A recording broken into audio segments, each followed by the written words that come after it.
Praise the Lord. Magandang umaga sa bawat isa. Tayo po ay pinagpala na narito muli sa sambahan. Mga kapatid, nais kong sabihin po sa inyo, ang unang Sunday po natin, sagrado. Bilang pagkilala po natin, pagpaparangal po natin sa Diyos. Maging ang ikalawang Sunday ng unang taon, unang buwan ng unang taon, sagrado ito. Na nire-recognize natin ang presence ng Diyos. And of course, the third Sunday is sacred. Sagrado po ito bilang ating pagkilala sa ating Panginoon. Pwede po ba tayong saglit na tumayo? Tayo lang tayo. Pwede po ba tayo mag-inhale, exhale? Okay? Say, inhale muna. Inhale. Exhale. That's Yahweh.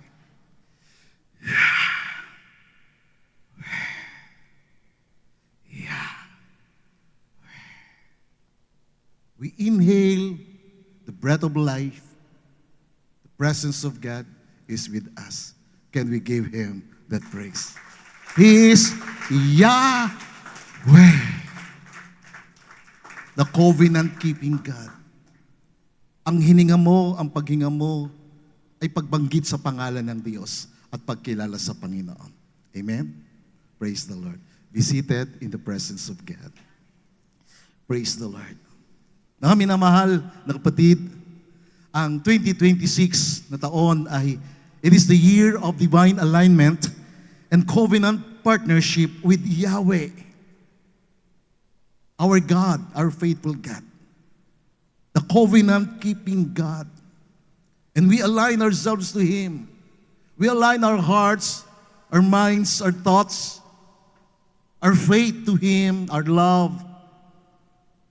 And we partner with Him na siya yung ating senior partner for this year 2026. When we speak alignment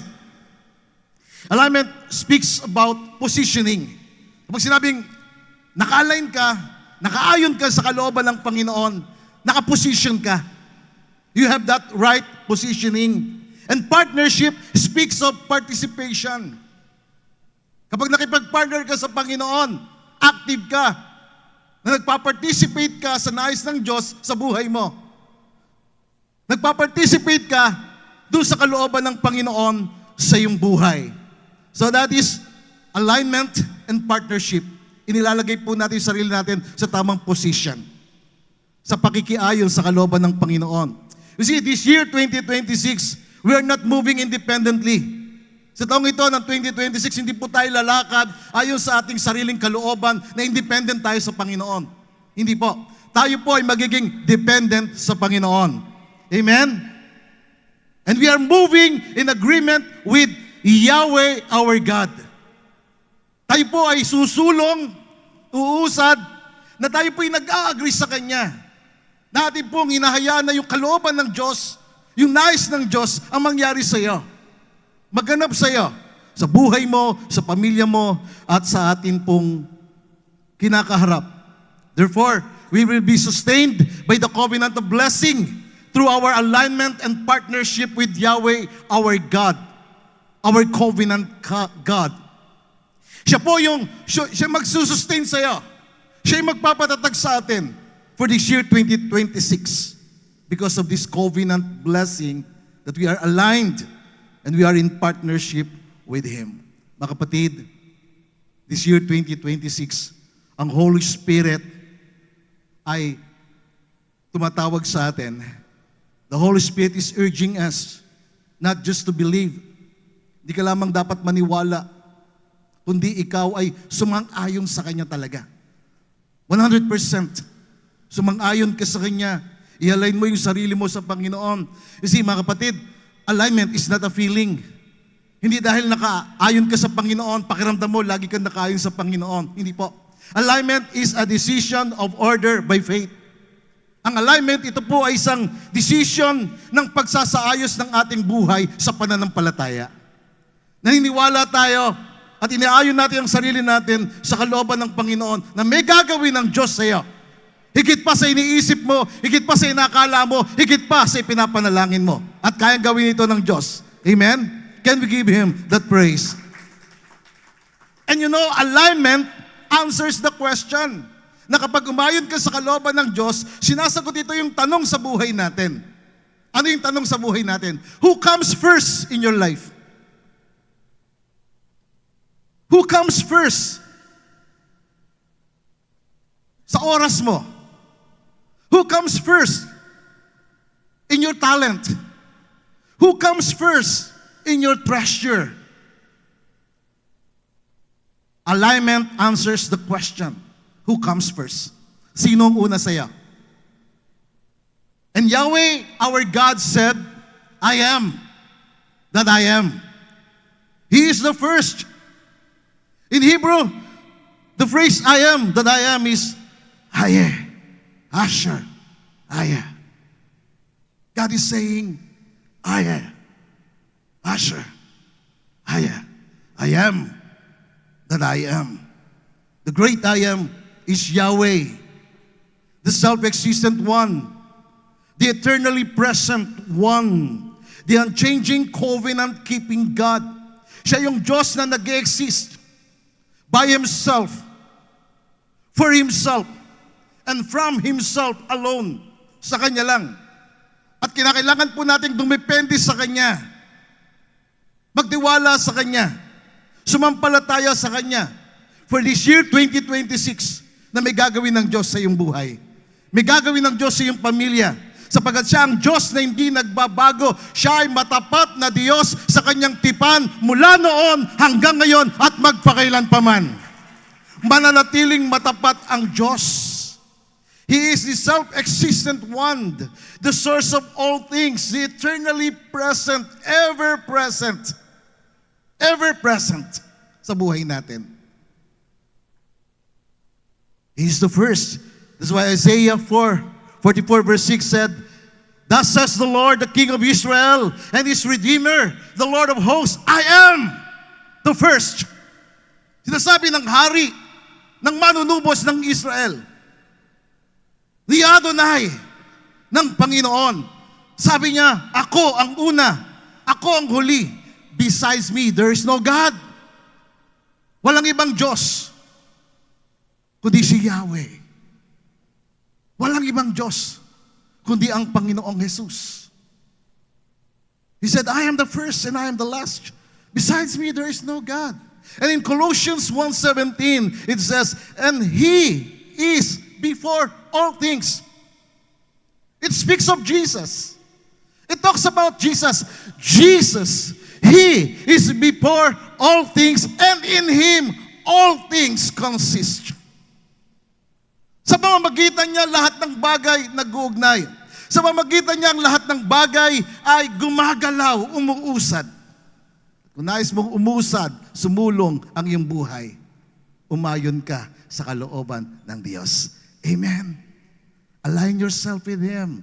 Be in partnership with Him. Maging kapartner mo siya sa iyong pamilya. Maging kapartner mo ang Diyos sa iyong negosyo. Maging kapartner mo si Yahweh sa iyong buhay. So today, I will preach on this subject about the principle of first fruits. Honoring God first for a blessed season. Parangalan natin ng Diyos para sa isang itinakdang pinagpalang panahon. Principle of first fruit. You see, the principle of first fruits is heaven's ancient and eternal system for alignment. Ang unang bunga, ito po ay matagal na nasa langit. Eternal system for alignment. Na kapag ang Diyos ang una sa iyo, ano man yung meron ka at inuna mo ang Diyos tutugon sa iyo. Mga kapatid, bago pa man ang mga batas na nasulat, ang mga templo na naitatag, ang mga hari na nabigyan ng corona, ang Diyos ay nag-establish ng isang pattern. Ano yung pattern na itinatag ng Panginoon? God is saying, honor me first, and I will order the rest. That is the pattern. Na kapag inuna mo ang Diyos, aayusin niya ang lahat. Pag pinarangalan mo ang Diyos, aayusin niya ang buhay mo. Aayusin niya ang kabuhayan mo. First fruits is the language of covenant priority.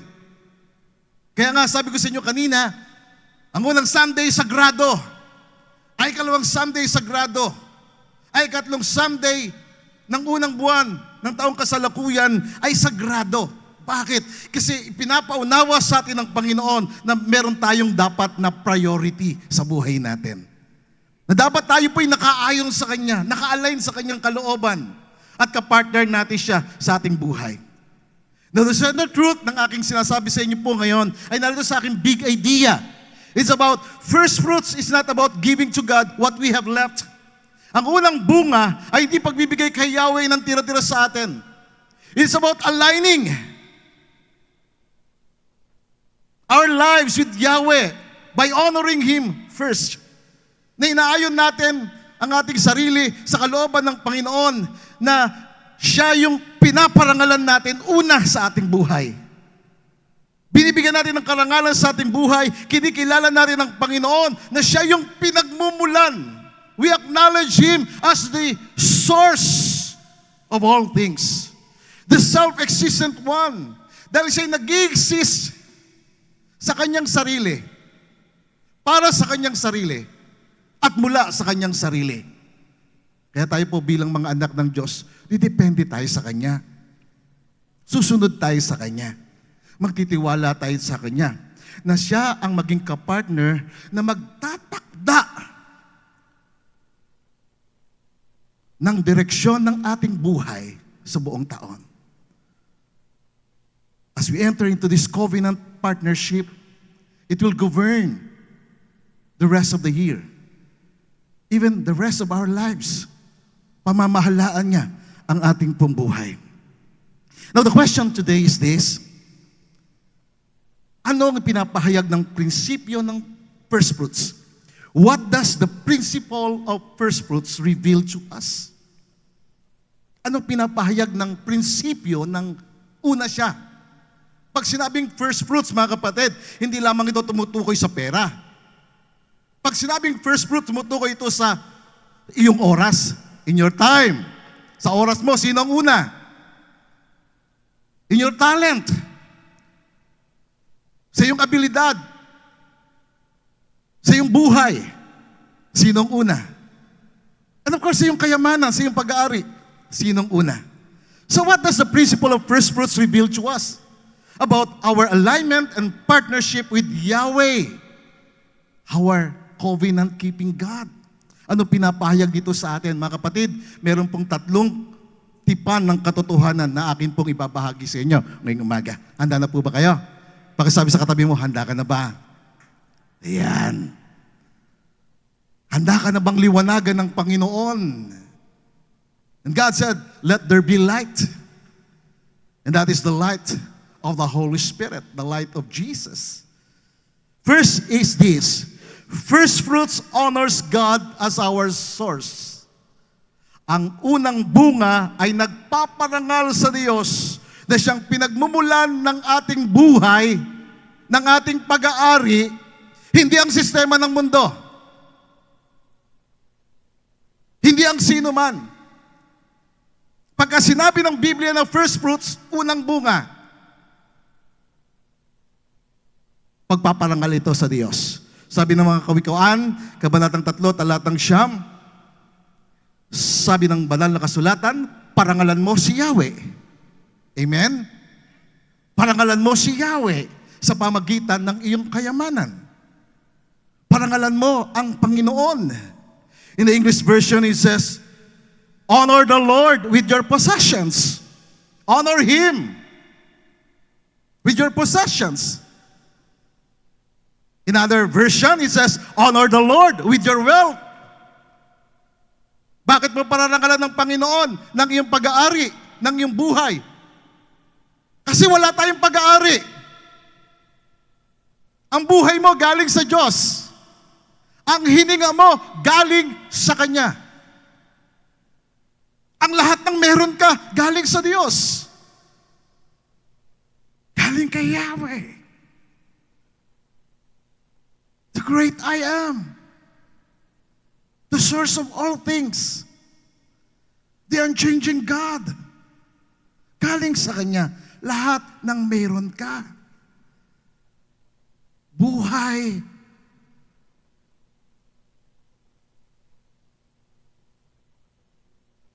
Yung hininga mo, yung pagkatao mo,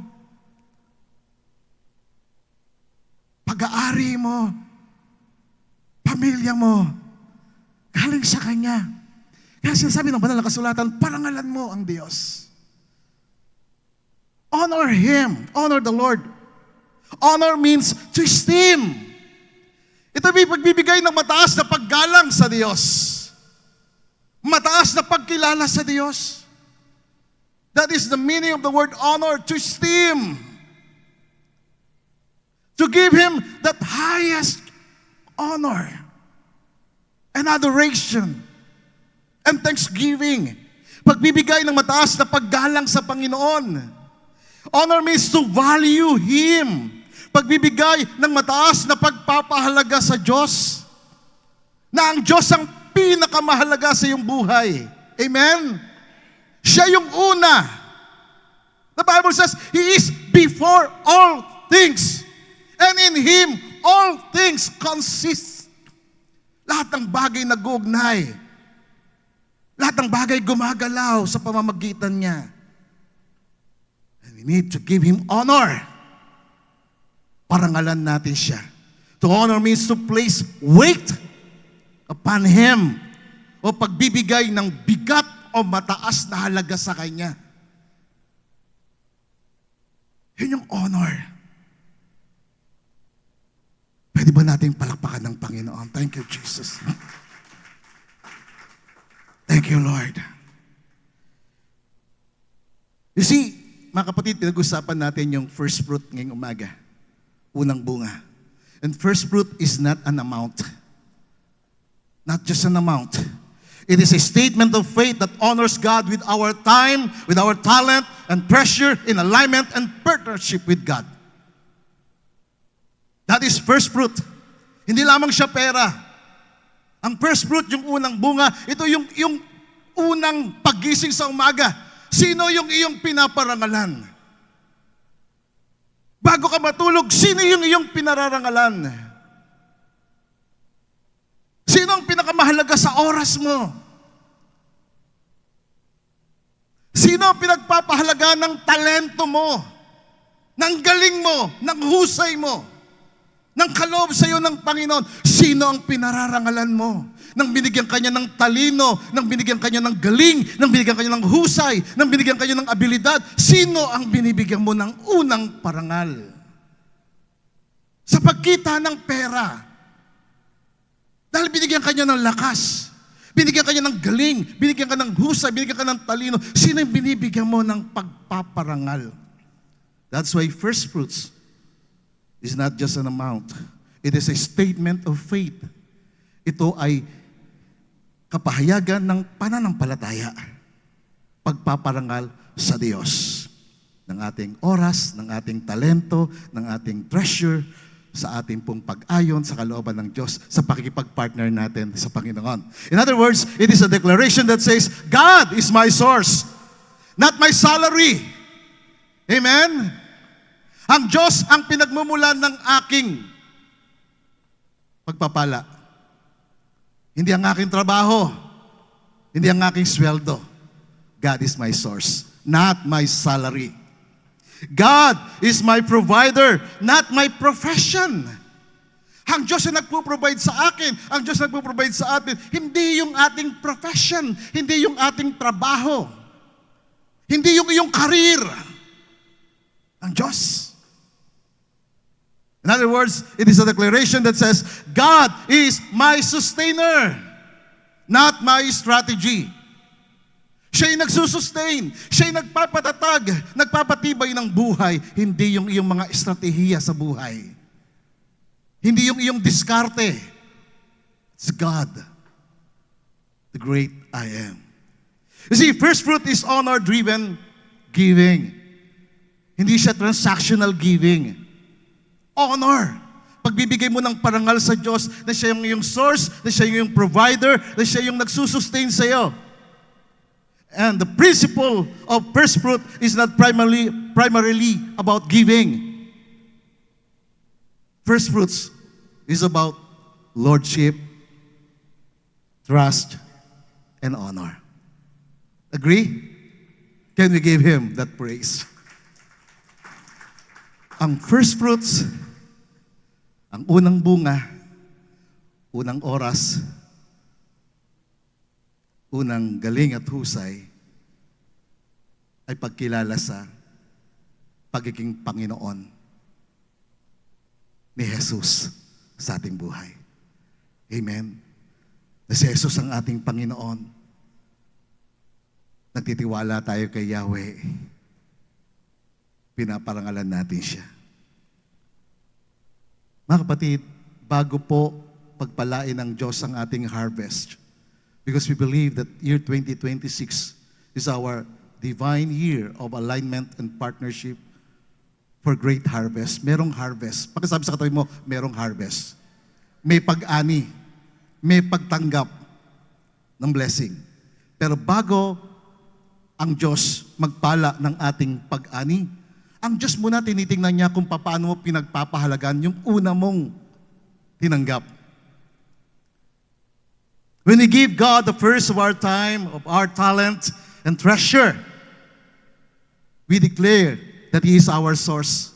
Pag binigay natin sa Panginoon yung oras natin, di ba? Una siya sa oras natin. Una siya sa mga talento at abilidad at kakayanan natin. Una siya sa ating kayamanan. Una siya sa sweldo natin. Di-declare natin na siya yung source natin. Di-declare natin na siya yung provider natin. Di-declare natin na siya yung ating owner. Siya yung may-ari sa atin.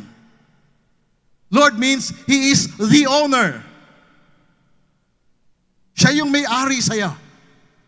At dahil siya yung nagmamay-ari sa'yo, kinakailangan naka-align ka sa Kanya. Nakaayon ka sa Kanyang kalooban. Kinakailangan ka-partner mo siya sa iyong buhay. Now, this is the theological insight ng aking sinasabi. When God revealed Himself in Exodus 3:14, as the I am that I am, Aye, Asher, Aye. He's declaring, I am the self-existent one. He's declaring, I am the source. He's declaring, I am the sustainer of all things. And that's why we need and we must honor Him. Amen. Parangalan natin siya. When we honor the Lord and obey Him by giving our first fruits, we are aligning our lives with this revelation of God as the great I am, the source of all things. Ina-align natin ang ating sarili sa Kanya kapag pinaparangalan natin siya. Again, alignment means honoring God first, rightfully and intentionally. Yun ang alignment. Kapag sinabing naka-align ka sa Panginoon, ibig sabihin nakaayon ka sa Kanya, rightfully and intentionally. Intentionally, nauna siya sa oras mo pagising mo sa umaga. Intentionally, nauna siya sa lahat ng mga bagay na meron ka. Intentionally, una siya sa iyong ari-arian.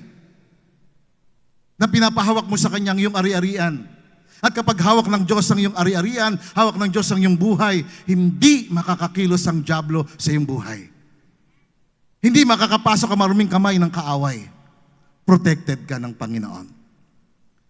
Alignment means honoring God first, rightfully and intentionally, first in our priorities, first in our decisions, first in our increase. Una siya sa mga pangunahin sa ating buhay.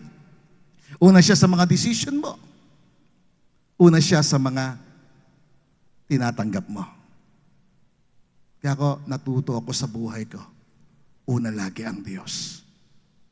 Hindi nahuli ang Diyos sa akin. Pwede akong mahuli, pero unahin ko siya.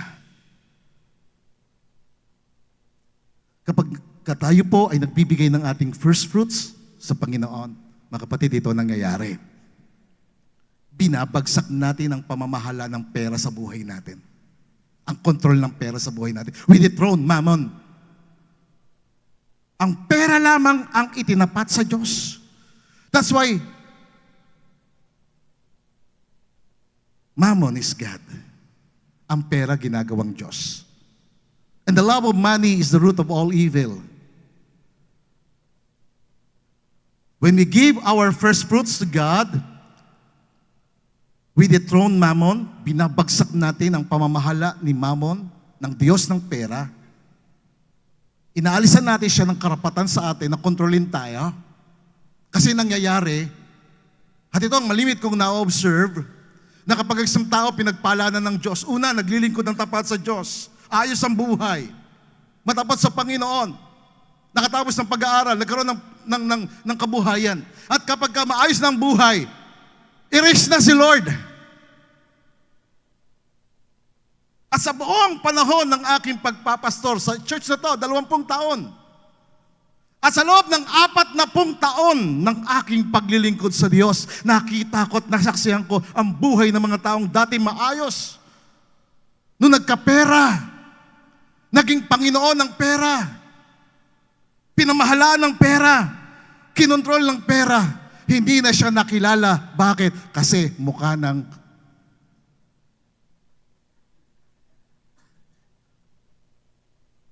ang Diyos niya, si Mammon na. That's why, tuwing ikatlong Sunday ng unang buwan, ng unang taon, ipinapahayag natin ang first fruits bilang pagkilala sa Diyos na siyang una. Na tayo ay maging katulad, maging kamukha ng Panginoong Hesus at hindi tayo maging mukhang Amen? Mas gusto ko kamukha ako ng Panginoon kaysa mukhang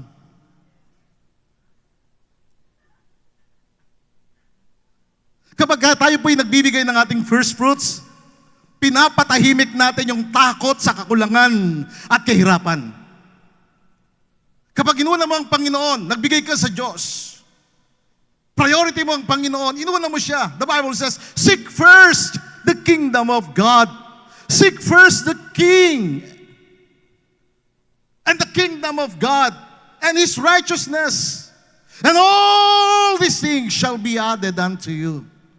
In other words, pakisabi sa katabi mo, hindi ka pababayaan ng Diyos. Hindi ka iwanan ng Diyos. Lalo pat nakipag-partner ka sa Kanya. Lalo pat umayon ka sa kalooban niya. When we give our first fruits, we silence fear. That fear of lack and poverty. Pinapatahimik natin yung takot, yung pag-aalala na mawawalan ka. Because the more you give, the more you honor the Lord, the more the Lord will honor you. Sabi ni Lord, sa aklat ng Samuel, I will honor those who honor me. Pararangalan ko ang sino mang magparangal sa akin. Sabi ng Panginoon. Amen. Purihin ang Diyos. When we give our first fruits, we establish spiritual order. Itinatatag natin ang spiritual na kaayusan sa buhay natin. Nagiging maayos ang buhay natin. Kasi pagka meron kang priority, may mga susunod ka ng bagay na gagawin. Pag inuna mo ang Diyos, nakaayon ka sa Kanyang kalooban, ayos ang buhay. Pag inuli mo ang Diyos, inuna mo ang pera, at first magiging maayos ka ng konti. Pero konti lang yan. Pagkatapos nun, magkakagulo na. Bakit?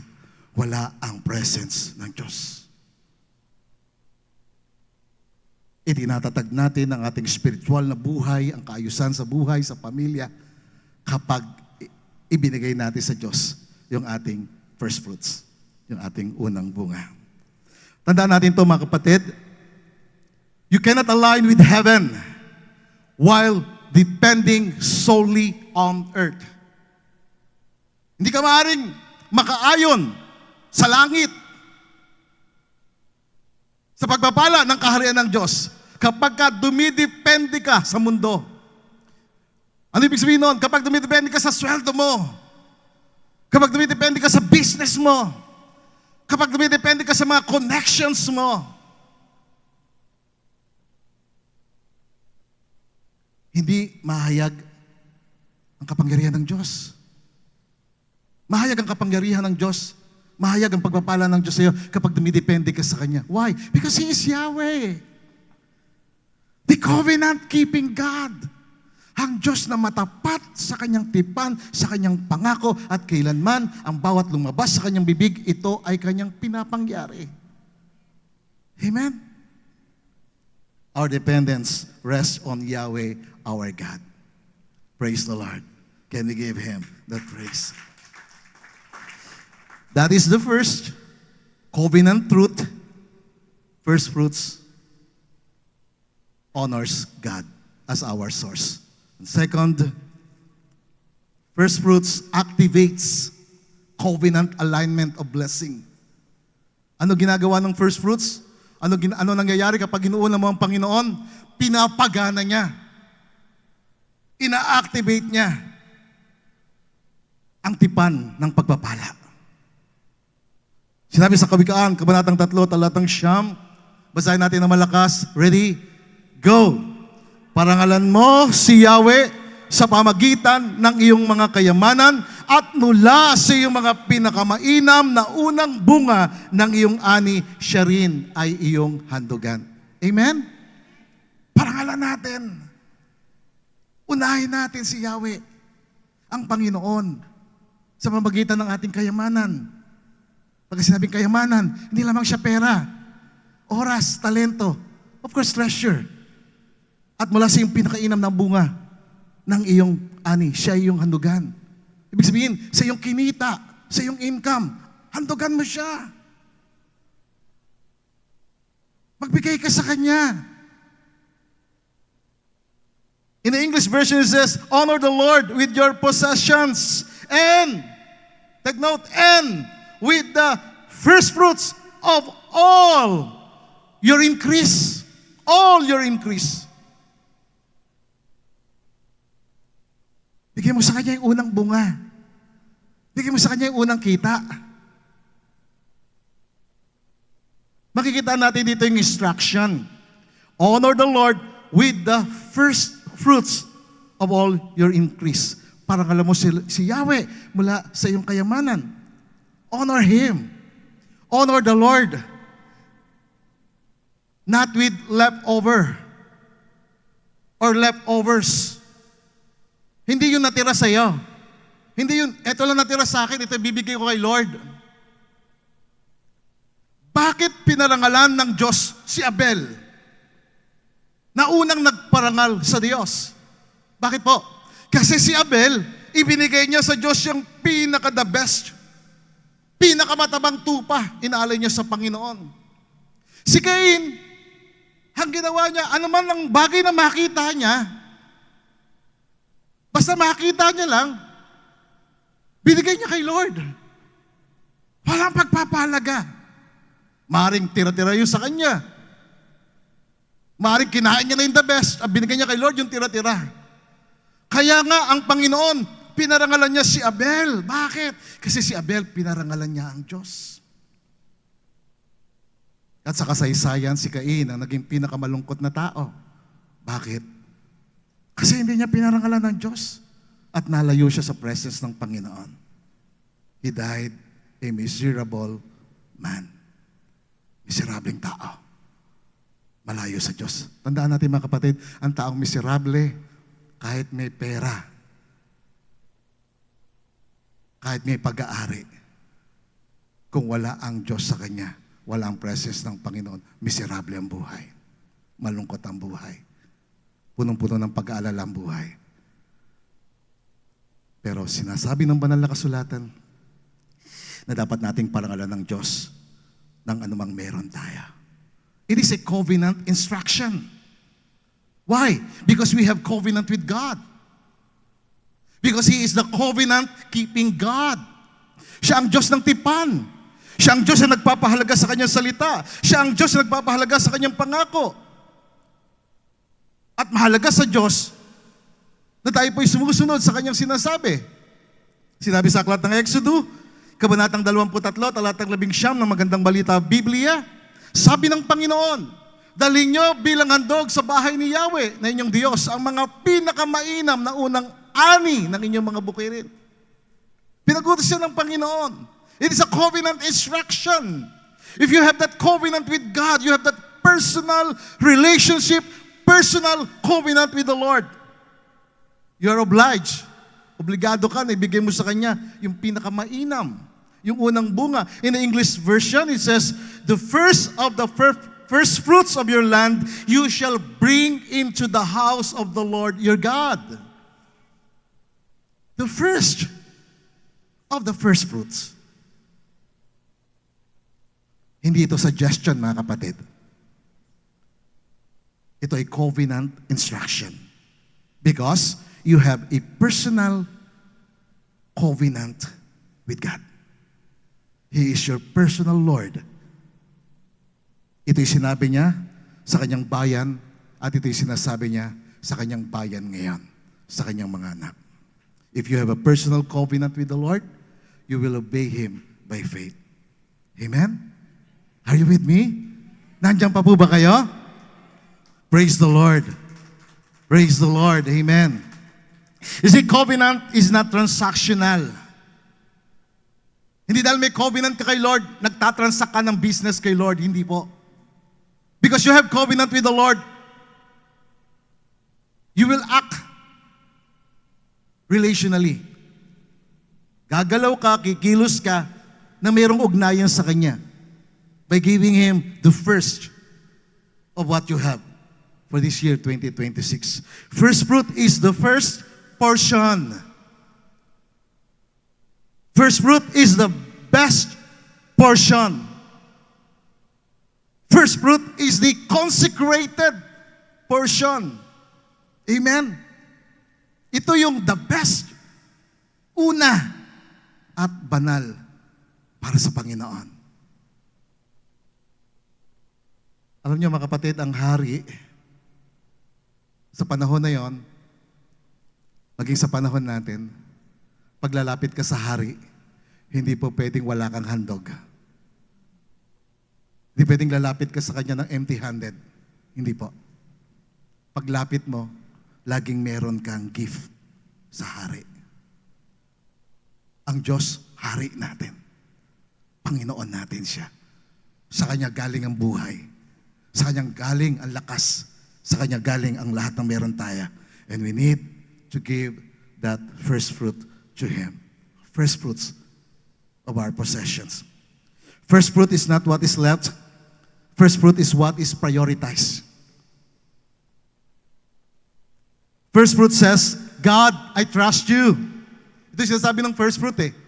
Ang sinasabi ng unang bunga, Panginoon, pinagkakatiwalaan kita. First fruit says, God, I recognize you as my provider. Ang unang bunga ay nagsasabing, Panginoon, nire-recognize kita. Ikaw ang aking provider. Ikaw ang tumutugon sa aking pangailangan. First fruit says, God, I partner with your purposes. That is first fruit. Nakikipag-alyansa ka, nakikipag-partner ka doon sa layunin ng Diyos sa iyong buhay. At kapag pinarangalan mo siya, pararangalan ka rin ng Panginoon. Sabi sa Deuteronomy, Kabanatang 26, talatang 7, sabi nila, this was their testimony. Ito yung kanilang patotoo. Sabi nila, humingi kami ng tulong kay Yahweh, ang Diyos ng aming mga ninuno. Dininig niya kami. At nakita niya ang aming pagdurusa. Nakita niya ang aming kahirapan at kaapihang dinanas. Ito yung panahon na inalipin sila.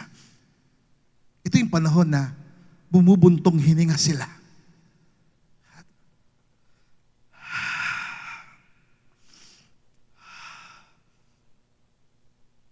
Telling God, yeah, panahong hirap na hirap sila. Sino sa inyo nakaranas ng matinding hirap sa inyong buhay? Taas ang kamay. Sa matinding hirap ng inyong buhay, di ba, bumubuntong hininga kayo. Ganun eh. Karanasan ko yun. Karanasan ko ng hirap. Bumuntong hininga ako. And during that time, unknowingly, yung paghinga ko pala, pagbanggit sa pangalan ng Diyos.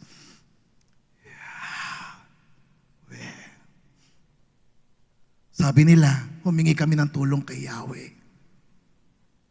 Ang Diyos ng aming mga ninuno. Dininig niya kami, nakita niya ang aming pagdurusa, ang aming kahirapan at kaapihang dinarans. Inilabas kami ni Yahweh mula sa Ehipto sa pamagitan ng kanyang kapangyarihan ng mga kakilakilabot na gawa ng mga kababalaghan. Nilabas sila ni Yahweh sa Ehipto ng pagkakaalipin sa isang makapangyarihang galaw ng kamay ng Diyos. Matinding himala ng Diyos. Kakilakilabot na gawa ng Diyos. That's why I love reading Exodus. Inalis sila ng Panginoon.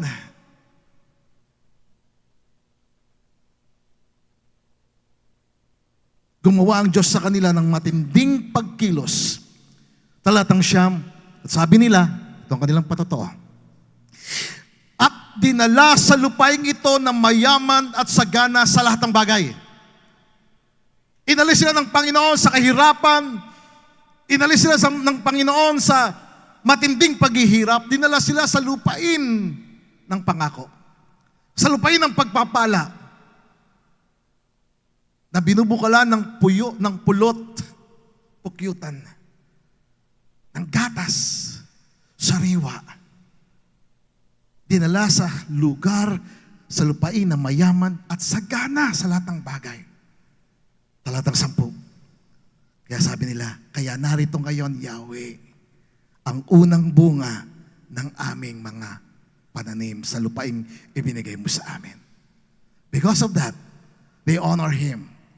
Binigay nila kay Yahweh yung unang bunga ng lupain.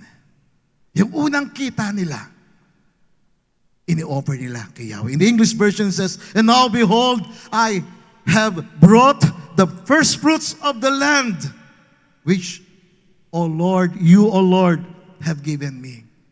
I have given you. I have brought the first fruits. Binigay namin ang aming unang bunga. Mga kapatid, ito ay nagtuturo sa atin that first fruits is covenant remembrance. Ang unang bunga, first fruit is a covenant remembrance. First fruits is a testimony. Patotoo nila. Mula sa kahirapan ng buhay. Mula sa pagpakaalipin. Dinala sila sa lupain ng kasaganaan. Pinagpala sila ng Panginoon. Ito yung kanilang patotoo. The reason why I'm here, I have this also, this testimony. Inalis kami ng Panginoon sa matinding kahirapan ng buhay. Na ang kumokontrol sa amin ay ang kahirapan. Bakit? Kasi binigay namin kay Lord, kay Yahweh, sa Panginoon, ang aming unang bunga. First fruits is testimony. First fruits is worship. Ito ay pagsamba. Mga kapatid, listen carefully. Sa partnership, kapartner natin ang Diyos. Amen? Are you with me? Sa partnership, sa covenant, tayo po ay may covenant kay Lord, kapartner natin si Lord. At dahil kapartner natin si Lord nag-invest sa atin ng kanyang biyaya, ng kanyang favor, ng kanyang pag-iingat, at ng kanyang provision.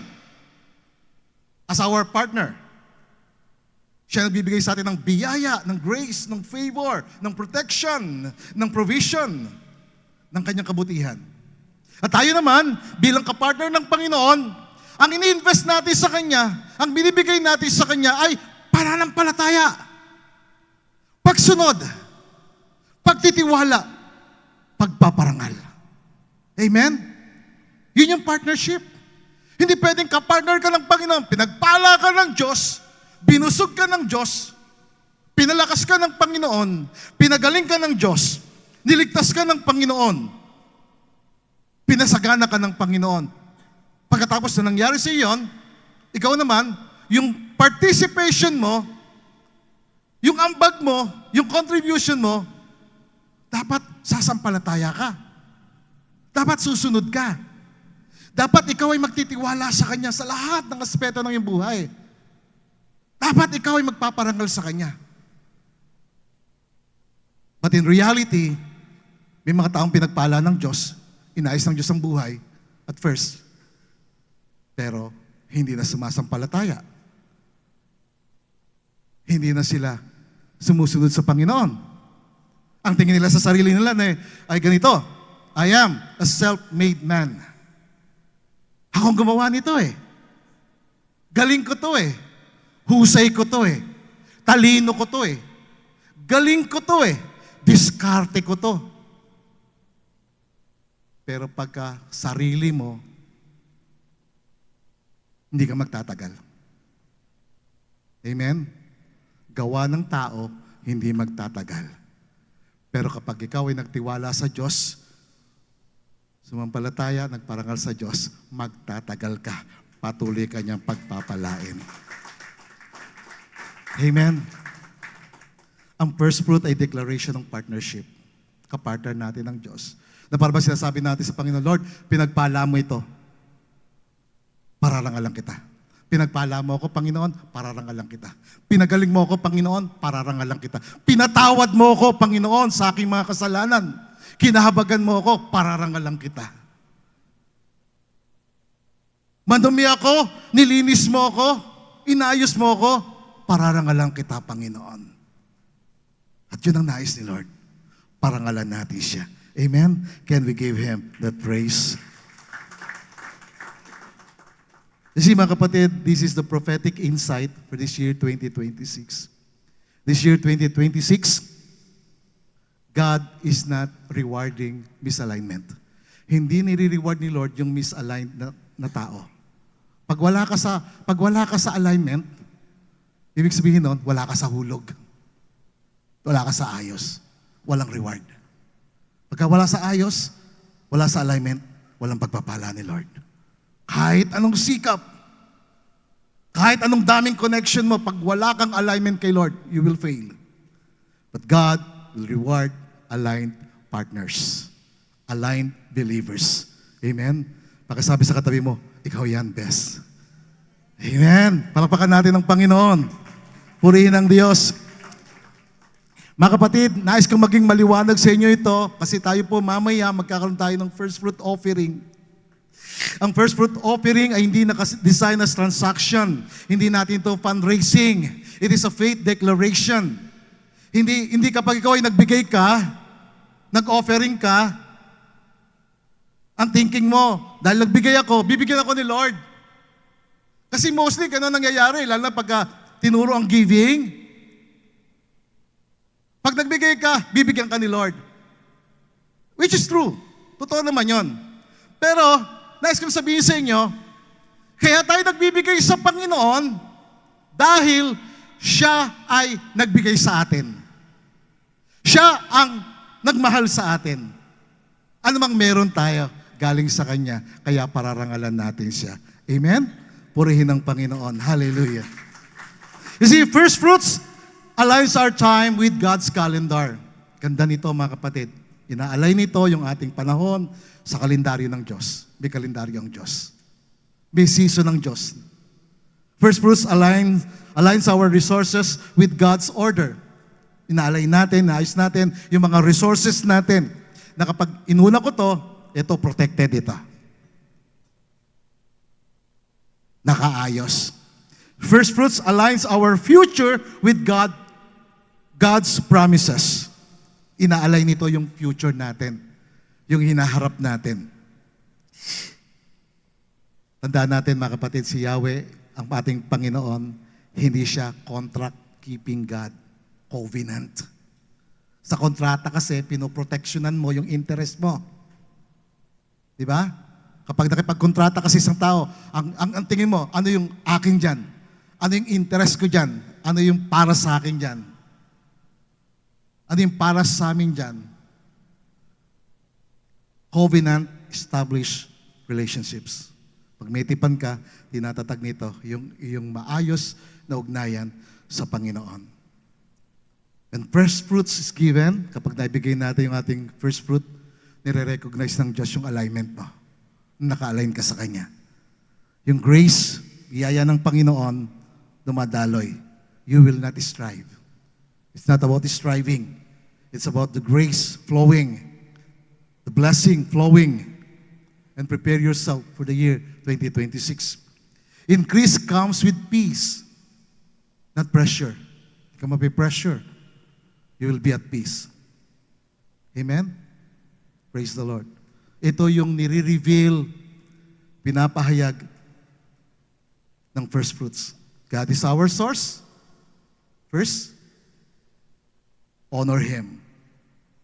And first fruits activates the covenant blessing. And third, first fruits sanctifies the whole year and invites divine governance. Ang first fruits o unang bunga ay nagpapabanal ng ating pag-aari sa buong taon.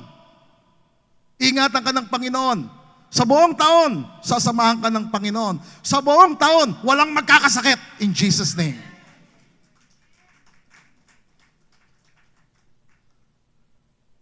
Kasi pagka nagbigay ka ng first fruits mo, inaanyayahan mo ang Diyos na mamahala sa iyong buhay. You invite divine governance. Yung pamamahala ng Panginoon. Kawikaan, Kabanatang 3, Talatang 10, kapag ginawa mo ito, anong ginawa mo ito? Ini-offer mo sa Kanya, inialay mo sa Kanya yung first fruits mo. Yung talent mo, yung time mo, yung talent mo, yung treasure mo sa Kanya. Kapag ginawa mo ito, sabi ng Panginoon, mapupuno ng ani ang iyong mga bodega. Mapupuno ka ng harvest. There will be harvest. Aapaw ang inamin sa iyong mga sisidlan. Aapawan ka, there will be an overflowing. In the English version, it says, then your barns will be abundantly filled, and your vats will overflow with new wine. New wine speaks about the new move of the Holy Spirit. The new blessing, abundantly overflowing. Sino may gusto nun? Amen. Can we give Him that praise? Here is the principle, mga kapatid. Nandito yung principle ng first fruits. When the first is given to God, the remainder is sanctified. Kapag binigay mo yung unang bunga sa Panginoon, yung natira, sagrado. Yung natira, pinabanal. The harvest is secured. The future is covered. The rest is governed by God. Can you give Him that praise?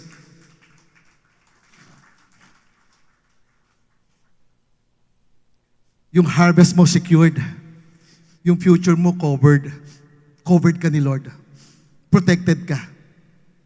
Ang natira sa iyo, pinamamahalaan ng Panginoon. Sabi ng Roma, Kabanatang 11, Talatang 16, basahin po natin ng malakas. Sabay-sabay po kayo. Ready? Go.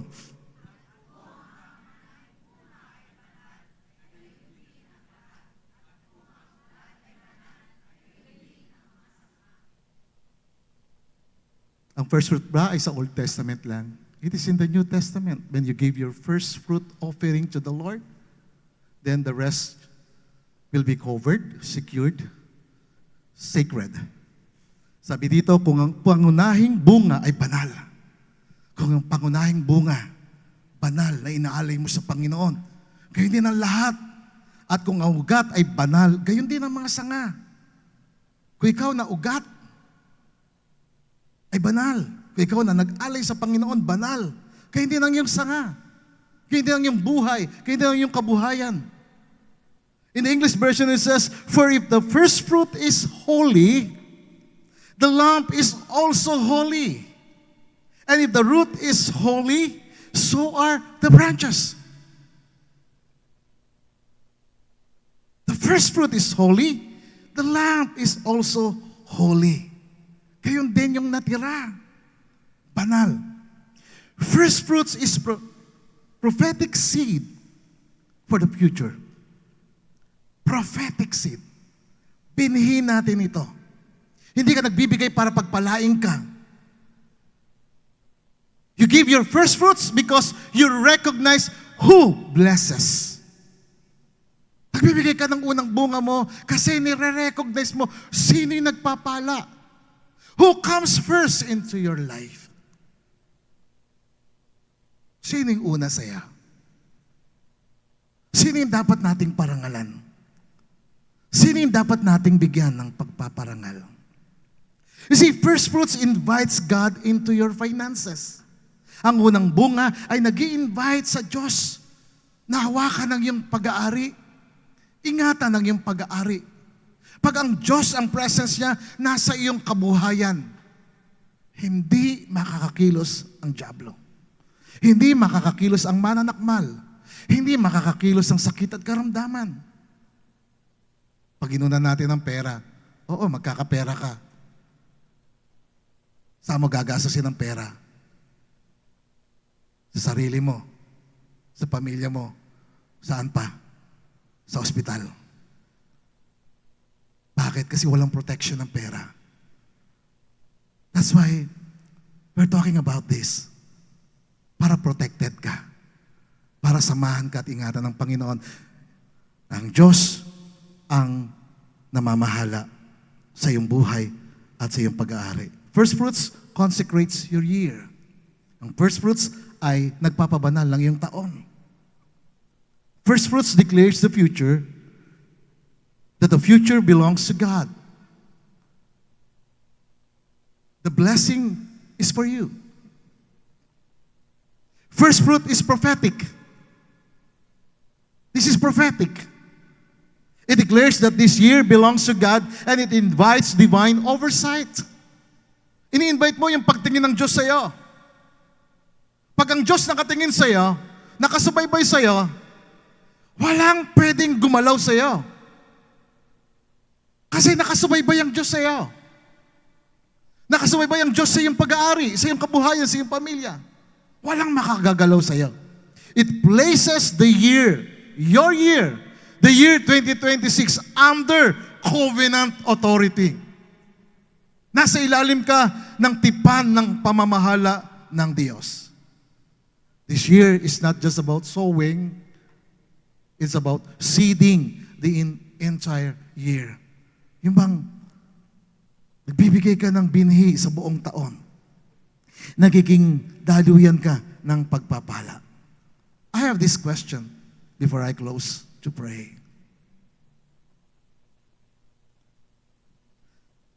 Sino ang inaanyayahan natin o hinahayaan natin na mamuno at maghari sa natitirang panahon ng ating taon? Sino? Sarili mo ba o si Yahweh? Sino ang inahayaan mo mamuno at maghari sa iyo? Tandaan natin ito, mga kapatid. Alignment determines authority. Partnership determines participation with God. What you place first determines what follows. Kung sinong inuna mo, susunod ang lahat ng bagay. Kapag inuna mo siya at ang kanyang paghahari, ang kanyang katuwiran sa iyong buhay, susunod ang lahat ng bagay. Susunod.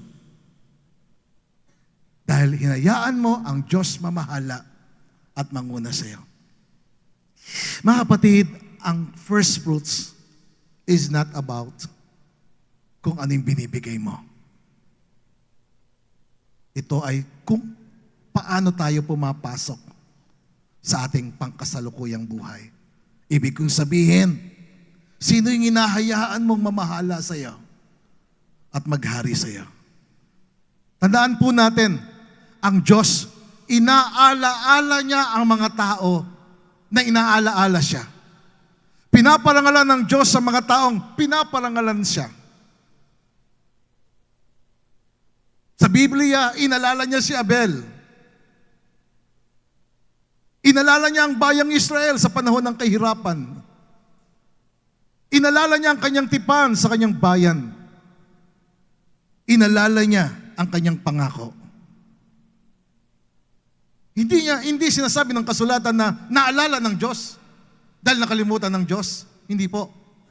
Kundi inalala ng Diyos dahil may mga taong inalala siya. Dahil may mga taong pinarangalan siya. Tayo po ay dadako mamaya sa ating offering. Kapag binigay natin yung ating first fruits offering, sinasabi natin sa Panginoon, Panginoon, nagtitiwala ako sa iyo sa pasimula ng taon, sa kalagitnaan ng taon, at sa katapusan ng taon.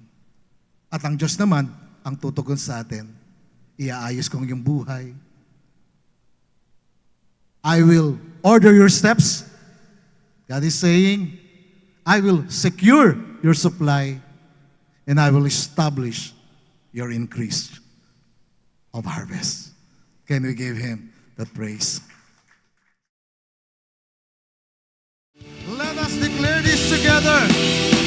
Say this prophetic declaration together. Sabay-sabay tayo.